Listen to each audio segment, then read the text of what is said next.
بسم اللہ الرحمن الرحیم۔ ناظرین السلام علیکم، ہم آپ کا میزبان صابر شاکر وفاقی دارالحکومت اسلام آباد سے کچھ تازہ ترین اطلاعات اور اہم خبریں پولیٹیکل خبروں کی طرف بعد میں آتے ہیں، لیکن سب سے پہلے اہم ترین خبر ہمارے دوست ہمارے بھائی شہید ارشد شریف جن کو بڑی بے دردی سے قتل کیا گیا کینیا میں، اور ان کے قتل کی اب تک سراغ نہیں مل سکا، اور ایک فیکٹ فائنڈنگ ٹیم بھی بن چکی ہے، اور اس کے بعد ایک جے آئی ٹی بھی کام کر رہی ہے، اسپیشل جے آئی ٹی کام کر رہی ہے، لیکن ابھی تک ان کے قاتلوں تک سراغ نہیں لگایا جا سکتا، ان کا قاتلوں تک نہیں پہنچا جا سکتا، اور پوری قوم اس بات کی منتظر ہے، پوری پاکستانی قوم اس بات کی منتظر ہے کہ کب شہید ارشد شریف کے قاتلوں کو بے نقاب کیا جائے گا، ان تک پہنچا جائے گا، ان کو گرفتار کیا جائے گا، ان کو قانون کے ٹہرے میں لایا جائے گا، ان کو عبرتناک سزا دی جائے گی۔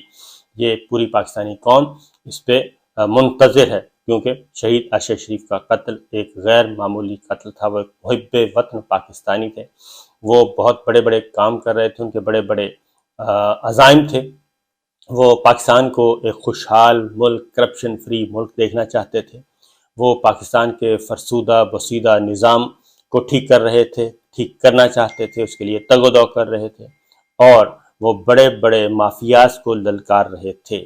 انہیں بیرون ملک قتل کیا گیا، اور وہ بیرون ملک اس لیے گئے تھے، پاکستان میں ان کی زندگی اجیرن کر دی گئی تھی۔ تو سپریم کورٹ آف پاکستان میں بھی آج یہی سوال اٹھایا گیا، کیونکہ سربراہ جے آئی ٹی سے جب پوچھا گیا کہ جناب آپ بتائیں کہ آپ کو کچھ ملا یا نہیں ملا، آپ کو کسی نتیجے پہ پہنچے یا نہیں پہنچے، کیونکہ یہ امپورٹنٹ ہیئرنگ اس لیے تھی، یہ پہلی ہیئرنگ تھی کہ یہ جے آئی ٹی کینیا اور دبئی سے تحقیقات کر کے واپس لوٹی تھی، اور آج لارجر بینچ اس کو ہیئرنگ اس کی کر رہا ہے۔ لارجر بینچ، اور لارجر بینچ سے اوپر پھر فل کورٹ ہی ہوتا ہے، اس سے بڑا کچھ نہیں ہوتا۔ Larger bench chief justice of Pakistan justice Umar Ata Bandial صاحب، جسٹس اعجاز الاحسن صاحب، جسٹس مظہر علی اکبر نقوی صاحب، جسٹس جمال خان مندوخیل صاحب، اور جسٹس محمد علی مظہر صاحب پر مشتمل ہے۔ کمرہ عدالت نمبر 1 میں جے آئی ٹی کے تمام ارکان بھی سپریم کورٹ میں پیش نہیں ہوئے، اور اس پہ عدالت نے انتہائی ناراضگی کا بھی اظہار کیا گیا، اور حکم دیا کہ آئندہ ہیئرنگ پہ پوری جے آئی ٹی ہونی چاہیے، تمام ارکان کو یہاں پہ ہونا چاہیے۔ اس کی جو ابتدائی رپورٹ ہے، یہ جو بیرون ملک سے ہو کے آئے ہیں کینیا اور دبئی سے، اس کی رپورٹ چیمبر میں سبمٹ کروا دی گئی، سپریم کورٹ آف پاکستان میں سبمٹ کروا دی گئی تھی، اور اس کا سرسری سا جائزہ بھی لیا گیا، اور جو آج ہیئرنگ ہوئی اس کو میں آپ کو بتا دیتا ہوں کہ ایک ابتدائی جو طور پہ بتایا گیا، ڈپٹی اٹارنی جنرل نے بتایا کہ جناب یہ کچھ ہو چکا ہے، اس کو ریپیٹ کرنے کی ضرورت نہیں ہے، اس میں کوئی خاص ایسی بات نہیں ہے، لیکن جو آپریٹنگ پارٹ ہے وہ یہ ہے کہ جسٹس مظہر علی اکبر نقوی صاحب نے یہ پوچھا کہ آپ ہمیں ہاں یا نہ میں بتائیں، آپ ہمیں ہاں یا نہ میں بتائیں کہ آپ کو شواہد آپ کو ملے یا نہیں ملے، آپ ہاں یا نہ میں بتائیں۔ یہ بار بار انہوں نے کہا، جس پر جے آئی ٹی کے سربراہ نے یہ بات بتائی کہ ہمیں کینیا سے شواہد نہیں ملے، ہمیں کینیا سے شواہد نہیں ملے، یعنی کہ پوری ناکامی کا ایک رونا۔ اور کینیا کے ڈاکٹر نے اپنی رپورٹ دی ہے، ڈپٹی اٹارنی جنرل نے کہا کہ کینیا نے پہلے تعاون کی یقین دہانی کرائی تھی، تو چیف جسٹس آف پاکستان نے کہا کہ بعد میں ایسا کیا ہوا کہ کینیا نے تعاون نہیں کیا۔ یہ امپورٹنٹ کوشچن ہے کہ اس دوران ان بٹوین کیا ہوا ہے کہ کینیا نے آپ سے تعاون نہیں کیا۔ دفتر خارجہ کھوج لگائے اور ریاست کو آگاہ کرے کہ اس کیس میں 2 اہم پہلو ہیں، ایک ڈومیسٹک اور ایک فورن۔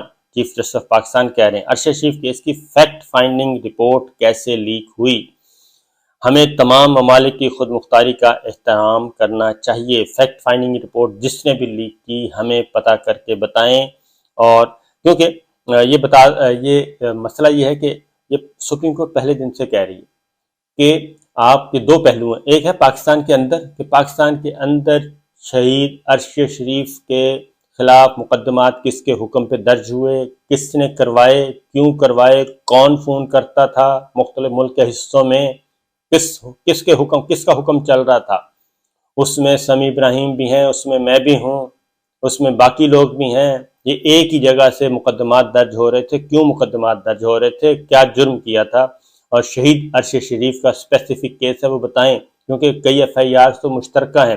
تو سپریم کورٹ آف پاکستان نے یہ بات پوچھی ہے کہ ہمیں بتایا جائے کہ یہ مقدمات، کیونکہ اس طرف ایک آدھی سے زیادہ 70% انویسٹیگیشن تو پاکستان میں موجود ہیں، یہاں سے بیرون ملک جانا ہے۔ تو سپریم کورٹ آف پاکستان یہی کہہ رہا ہے کہ جناب بتائیں نا کس کے حکم پہ یہ سب کچھ ہو رہا تھا، کون سی ایسی ایجنسیاں جو ہماری مدد کر سکتی ہیں، چیف جسٹس آف پاکستان نے کہا۔ اور شہید ارشد شریف جو ہیں، یہ بھی بات کی جا رہی ہے کہ شہید ارشد شریف کا آئی فون اور آئی پیڈ انہوں نے کہا جی ہمارے حوالے نہیں کیا گیا، سربراہ جی آئی ٹی نے بتایا کوئی ایسا مواد نہیں ملا جس سے کسی نتیجے پہ پہنچیں، یہ سربراہ کہہ رہے ہیں جی آئی ٹی کے۔ کینیا نے ہمارے ساتھ تعاون نہیں کیا، کینیا نے فائرنگ کرنے والے 2 پولیس اہلکاروں کے خلاف تحقیقات مکمل کر لی ہیں اور ذمہ داروں کے خلاف رپورٹ پبلک پروسیکیوٹر کو ارسال کر دی، یہ ایڈیشنل اٹارنی جنرل بتا رہے ہیں۔ جی آئی ٹی کے تمام ارکان کہاں ہیں؟ جسٹس مظاہر علی نقوی صاحب کا سوال۔ جی آئی ٹی کے 3 ارکان موجود ہیں، باقیوں کو بلا لیتے ہیں۔ جی آئی ٹی کے تمام ارکان کو یہاں ہونا چاہیے، جسٹس مظاہر علی اکبر نقوی صاحب۔ چیف جسٹس صاحب یہ کہہ رہے ہیں، چیف جسٹس صاحب نے کہا کہ ہمیں الزام تراشی کی ضرورت نہیں، ہمیں دیکھنا ہے کہ اس ٹیم کی مدد کے لیے مزید کیا اقدامات کر سکتے ہیں ہم، اور ہمیں کسی پر الزام تراشی نہیں کر رہے، نہ ہی کسی ملک کو یا کسی اور کو ناراض کر سکتے ہیں۔ جو رپورٹ جاری ہوئی وہ درست تھی یا نہیں اب تک طے نہیں ہو سکا۔ کس نے یہ جے آئی ٹی کی رپورٹ پبلک کی یہ معلوم کرنا ہے۔ انکوائری کے نکات ملک کے اندر کیا تھے، دوسرے ملکوں میں کیا طریقہ اپنایا گیا، اور دونوں ممالک کے درمیان تحقیقات سے پہلے کچھ ایسا ہوا کہ دونوں ٹیمیں سست ہو گئیں۔ یہ ہے پنچنگ لائن کہ دونوں ملکوں کے درمیان تحقیقات سے پہلے کچھ ایسا ہوا کہ دونوں ٹیمیں سست ہو گئیں۔ چیف جسٹس آف پاکستان نے یہ بات کی ہے۔ کینیا حکومت کو head of J I T کی جانب سے لکھا گیا خط پڑھ کر سنایا گیا۔ ہم تحقیقات کو سپروائز نہیں کر رہے، اس لیے اس کی تفصیل بیان کرنے کی ضرورت نہیں ہے۔ چیف جسٹس آف پاکستان کہہ رہے ہیں کہ یہ اس طرح کی باتیں ہمیں نہ سنائیں، ہمیں یہ بتائیں جو ہم پوچھ رہے ہیں۔ یہاں فارن آفس کو کردار ادا کرنا چاہیے تھا، چیف جسٹس صاحب کہہ رہے ہیں۔ یہ ایک پیچیدہ صورتحال ہے، ڈپٹی اٹارنی جنرل کہہ رہے ہیں کہ آپ پہلے دن سے ہمیں ایک ہی کہانی سنا رہے ہیں، تعاون نہیں ملا۔ چیف جسٹس مظاہر علی اکبر نقوی صاحب کہہ رہے ہیں کہ جی ایک ہی کہانی چل رہی ہے اور فارن تعلقات کا معاملہ ہے، ہمیں مد نظر رکھنا ہوگا، ڈپٹی اٹارنی جنرل کہہ رہے ہیں۔ اب چونکہ اب اس کو ظاہر ہے وہ آنریبل جج 5 آنریبل جج بیٹھے ہیں اور ان میں کوئی ایک جج بھی ایسا نہیں ہے کہ جس کی آپ قابلیت پہ شک کر سکیں، اور خاص طور پہ میں نام لوں گا جسٹس مظاہر علی اکبر نقوی صاحب کا، وہ کرمنل کیسز کو بہت اچھی طرح سمجھتے ہیں۔ جسٹس اعجاز الحسن صاحب انٹرنیشنل لا کو بہت اچھی طرح سمجھتے ہیں۔ چیف جسٹس عمر عطا بندیال صاحب، جسٹس جمال خان مندوخے اور جسٹس محمد علی مظہر یہ ایسے نہیں ہیں، کیونکہ جو بینچ بنایا گیا سوچ سمجھ کے بنایا گیا۔ مسئلہ یہ ہے کہ قتل کے خوف سے ارشد شریف کو یہاں سے جانا پڑا۔ یہ جسٹس اعجاز الحسن صاحب اب آ رہے ہیں۔ پنچنگ لائن جو ہے بنیادی نقطہ ہے وہ یہ ہے کہ مسئلہ یہ ہے کہ قتل کے خوف سے ارشد شریف کو یہاں سے جانا پڑا۔ جسٹس اعجاز الحسن صاحب پوچھ رہے ہیں، بتا رہے ہیں بلکہ کیا آپ نے تحقیقات کی کہ وہ خطرہ کس کی طرف سے تھا؟ جسٹس اعجاز الحسن صاحب نے کہا کہ آپ نے تحقیقات کی کہ وہ خطرہ کس کی طرف سے تھا؟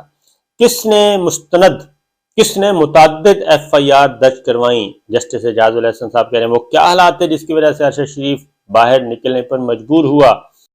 اٹارنی جنرل کہہ رہے ہیں جی، ایڈیشنل اٹارنی جنرل کہہ رہے ہیں مگر ابھی اس کو فائنل کر رہے ہیں۔ آپ کے پاس کوئی ایسا مواد ہے جو اس قتل سے منسلک ہو؟ چیف جسٹس مظاہر علی نقوی صاحب پوچھ رہے ہیں۔ ابھی ایسا کچھ نہیں ہے پاکستان میں، یہ ڈپٹی اٹارنی جنرل نے جواب دیا۔ پاکستان میں کسی فارنرز کا کیس پھنس جائے تو متعلقہ ایمبیسی ہمیں خط لکھ دیتی ہے۔ چیف جسٹس صاحب بتا رہے ہیں، طریقہ بتا رہے ہیں، پتہ تو ہے ان سب کو، لیکن وہ بتا رہے ہیں کہ یہاں پہ اگر کوئی قتل ہو جائے تو متعلقہ ایمبیسیز ہمیں خط لکھنا شروع کر دیتی ہیں۔ تو آپ نے بھی ایسا کچھ کیا یا نہیں کیا؟ ہم تعاون کرتے ہیں، ایسا کرنا کوئی بات نہیں، ایسا کرنا کوئی بڑی بات نہیں ہے، جیسے ہم تعاون کرتے ہیں ویسے ان کو تعاون۔ ارشد شریف از خود نوٹس کیس کی سماعت جو ہے پھر وہ ملتوی کر دی گئی کہ مارچ کے پہلے ہفتے تک، اور اس میں کیا ہوا، جو بنیادی نقطے جو جی آئی ٹی کی رپورٹ تھی وہ فارغ کر دی گئی ہے، اور جسٹس اعجاز الحسن صاحب نے کہا کہ اس رپورٹ میں صرف ناکامیوں کی داستان ہے، یہ اہم معاملہ ہے، بے نتیجہ نہیں چھوڑیں گے۔ Chief justice of Pakistan, U N رابطہ کر کے تعاون حاصل کرنے میں کتنا وقت درکار ہوگا؟ 2 ممالک کے تعلقات کا معاملہ ہے، اس میں وقت مدت کا تعین نہیں کر سکتا، یہ نمائندہ وزارت خارجہ بتا رہے ہیں۔ اور اس کے بعد انہوں نے کہا جی ہم 1 ماہ کا وقت دے دیتے ہیں، مدت کا تعین کریں۔ چیف جسٹس آف پاکستان نے کہا زیادہ طویل ہونے کی صورت میں معاملات خراب ہو سکتے ہیں، آپ UN کا تعاون حاصل کرنے کے لیے حوالے سے قوانین کا مطالعہ کریں۔ اب یہ چیف جسٹس صاحب بتا رہے ہیں، حالانکہ یہ ساری باتیں ان بابوؤں کو پتہ ہے کہ کیسے آگے بڑھنا ہے، کیونکہ آگے جا کے چیف جسٹس آف پاکستان حوالہ دے رہے ہیں کہ ایک مرڈر ہوا تھا تو اس میں انٹرنیشنل آرگنائزیشن جو ہیں وہ انوالو ہو گئی تھیں۔ وہ اب کیونکہ انہوں نے ذکر نہیں کیا، کیونکہ ایک مرڈر ہوا تھا، ایک شہری کا قتل دوسرے ملک میں ہوا، اور اس کے بعد اسی طرح کا سملیرٹیز تھیں اور ان کی تحقیقات بھی ہوئی تھیں۔ کینیا میں وکلا عدالتوں اور صحافیوں کی خدمات حاصل کریں، کینیا میں وکلا عدالتوں اور صحافیوں کی خدمات حاصل کریں، یہ چیف جسٹس آف پاکستان اب ان کو بتا رہے ہیں۔ آپ بھی کوئی ایسا طریقہ اختیار کر سکتے ہیں، صحافیوں کی بین الاقوامی تنظیم کا تعاون حاصل کریں۔ ماضی میں قتل کیس میں عالمی صحافی تنظیم کے دباؤ کے باعث متعلقہ ملک کو تعاون کرنا پڑا، چیف جسٹس آف پاکستان کہہ رہے ہیں۔ پاکستانی صحافی معلومات فراہم کرنا چاہیے لیکن وہ خوفزدہ ہیں، انہیں تحفظ حاصل نہیں، جسٹس اعجاز الاحسن صاحب کہہ رہے ہیں۔ یہ بھی ایک اہم لائن ہے کہ پاکستانی صحافی معلومات فراہم کرنا چاہتے ہیں، وہ خوفزدہ ہیں، انہیں تحفظ حاصل نہیں ہے۔ جو معاملات پاکستان کے اندر ہیں ان کی تفتیش جلد از جلد مکمل کریں۔ عرش شریف قتل کیس کی عبوری رپورٹ کی نقل فراہم کی جائے۔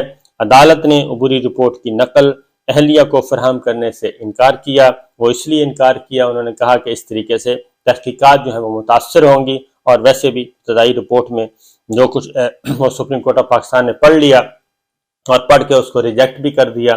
تو معاملہ یہ ہے جی سمپل، اس میں بہت سارے اس میں کافی ساری مواد موجود ہے جو آج ہیئرنگ ہوئی ہے۔ نمبر 1 یہ کہ کچھ گڑبڑ چل رہی ہے، اور گڑبڑ یہ چل رہی ہے کہ انویسٹیگیشن دونوں طرف سے سلو ہو گئی ہے، اور اس کے بعد یہ بلنٹلی آ کے کہہ دینا کہ ہمیں کچھ نہیں ملا، یہ ایک بہت ہی نارمل سا سوال ہے۔ اور کیونکہ بہت سارے میٹیریل جو ہے ویسا موجود ہے، اور خاص طور پہ جسٹس مظہر علی اکبر نقوی صاحب نے کہا کہ ہم اس معاملے کو نہیں چھوڑیں گے، چیف جسٹس آف پاکستان نے کہا کہ ہم اس معاملے کو اس طرح نہیں چھوڑیں گے، جسٹس اعجاز الاحسن صاحب نے کہا کہ اس کو ہم اس طرح نہیں چھوڑیں گے، اور انہوں نے واضح طور پہ 4-5 لائنیں 4-5 دے دی ہیں، سگنلز دیے ہیں، بڑے کیٹاگوریکلی دیے ہیں۔ اور دفتر خارجہ کو انٹرنیشنل لاء کے بارے میں اگر سپریم کورٹ آف پاکستان بتائے گی تو پھر دفتر خارجہ اس کا مطلب ہے ہاتھ پہ ہاتھ رکھ کر بیٹھا ہے، پوری دنیا کو ڈیل کر رہا ہے، لیکن ان کو یہ نہیں پتا کہ ہمارے شہید عرش شریف جو ہیں ایک شہری پاکستان کے ایک نامور صحافی، جن کو دنیا بھر میں ایوارڈ مل رہا ہے، دنیا بھر میں ان کو ایوارڈ مل رہے ہیں، جس پہ وائس آف امریکہ رپورٹ کر چکا ہے، BBC رپورٹ کر چکا ہے، CNN رپورٹ کر چکا ہے، اور بے شمار ادارے رپورٹ کر چکے ہیں، لیکن ہمارے جو اتنی بڑی JIT جو ہے وہ ابھی تک نہیں پہنچ سکی، اور اندرون ملک جو معاملات ہیں ان کو کیسے ڈیل کیے جائیں گے۔ جسٹس اعجاز الاحسن صاحب نے کہا کہ خوف ہے، خوف کی وجہ سے یہ سب کچھ نہیں ہو رہا۔ تو یہ بڑے بڑے اشارے ہیں عقل مندوں کے لیے، تو دیکھتے ہیں آگے کیا ہوتی ہے۔ انشاءاللہ جو پولیٹیکل سٹوریز اگلے ویلاگ میں، کیونکہ اس سے بڑا اہم خبر ہمارے لیے کوئی ہو نہیں سکتی، اس سے اہم ڈیولپمنٹ کوئی اور ہو نہیں سکتی کہ ہم شہید عرش شریف کے قاتلوں کو بے نقاب کریں۔ اجازت دیجیے، اللہ حافظ۔